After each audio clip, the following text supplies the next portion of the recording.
The man tells his 3 friends about the strange thing he just saw, but instead of believing him, they laugh it off, thinking Luke is just trying to scare them. Frustrated, Luke pulls up his shirt, revealing deep claw marks across his chest, the same ones he got last night while sleeping in the tent, from something he never even saw. He insists they have to get out of this cursed forest right now, yet even with proof staring them in the face, his friends still don't believe him. Angry and fed up, Luke decides to leave on his own. With no other choice, the rest of them reluctantly follow behind. What they don't realize is that something truly terrifying is living in this forest, and it's been watching their every move. It turns out, the reason they came to this creepy place in the first place was to honor their late friend's last wish, to finish the hiking trip he never got to complete. But just as they're about to head back, Dom accidentally twists his ankle. That small injury changes everything. Now there's no way they can spend over 10 hours hiking back the same way they came, so they decide to take a shortcut through a dense, untouched forest that should only take about 5 hours to cross. But the moment they step inside, their compass starts spinning wildly, as if it's lost its mind, a clear sign that nothing good is waiting ahead. Sure enough,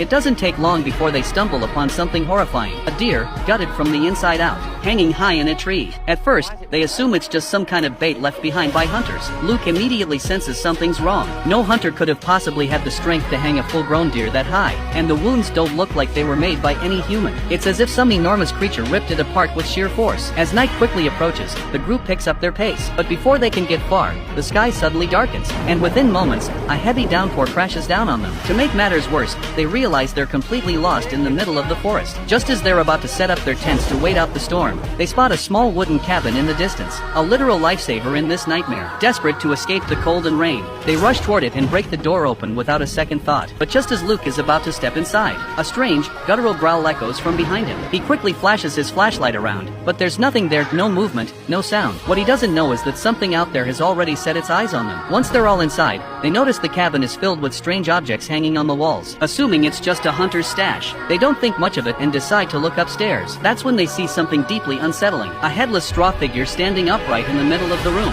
arms raised, as if part of some eerie ritual. Even creepier, its feet look disturbingly human. One strange thing after another makes their nerves crack, so they decide to stop thinking about it and get some rest, planning to leave at first light. But as they drift off to sleep, something outside slowly starts moving toward the cabin. The next morning, as Luke gets up and opens the door, something bizarre happens. He suddenly finds himself standing inside a convenience store. Before he can even process what's going on, a sharp pain shoots through his body. In the blink of an eye, he's back in the forest again, and whatever was near him just slipped away into the shadows. Sensing something's terribly wrong, he lifts his shirt and sees several fresh claw marks across his chest. Terrified and shaking,